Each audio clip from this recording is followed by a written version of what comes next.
Action. Now, is it true, Ms. Lemanchek, that you've recently been committed to an institution for various problems? No, that's not true. I beg your pardon. You are receiving treatment, aren't you? I was not committed. I am struggling with alcoholism and depression. I voluntarily checked myself into a facility and stayed for 2 weeks. I was supposed to be covered by my group policy at great benefit for 18 months after my departure. They, of course, are denying the claim. Is that why you're here today? Because you're angry with Great Benefit? I hate Great Benefit and most of the worms who work there.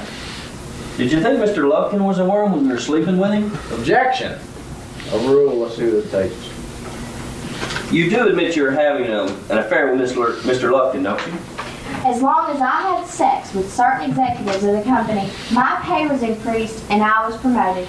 When I stopped, I was demoted from senior claims examiner to claims handler. Certain executives, Ms. Lemanchek. You mean there were others? Jack Underhall forced himself on me and told me if I didn't play along, then I would be out of work. But if I beat his girl for a while, he'd make sure I got another promotion. It was either put out or get out. And you knew both these men were married, didn't you? Yes, with families. They're known to prey on young girls in claims. I could give you a lot of names. They weren't the only two hotshots who traded promotions for sex. I object this line of question, Your Honor. Ground. I don't know. Its probative value is outweighed by its prejudicial effect.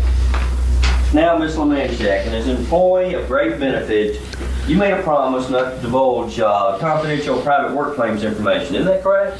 Yes. In fact, didn't you testify that you sealed that promise with a $10,000 payment?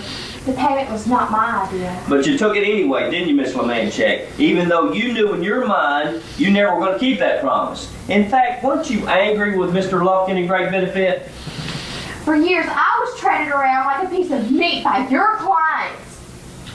And when Mr. Lufkin refused to divorce his wife and marry you, you told him you were going to get even with him, didn't you?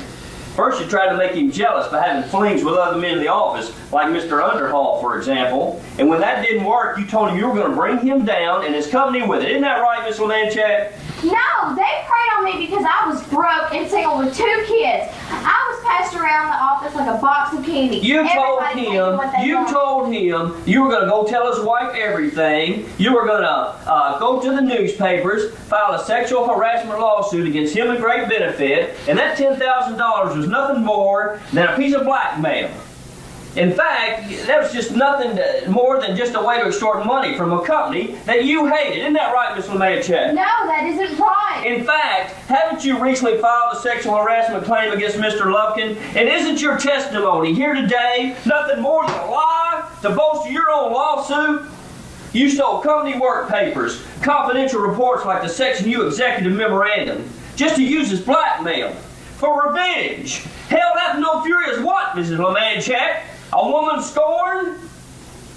Stop it. I'm trying to fight back, Mr. Drummond. I'm trying to save myself. Your Honor, I move that the documents provided today by Miss Jackie Lemanchek be deemed as stolen work papers and stricken from the records. No further questions.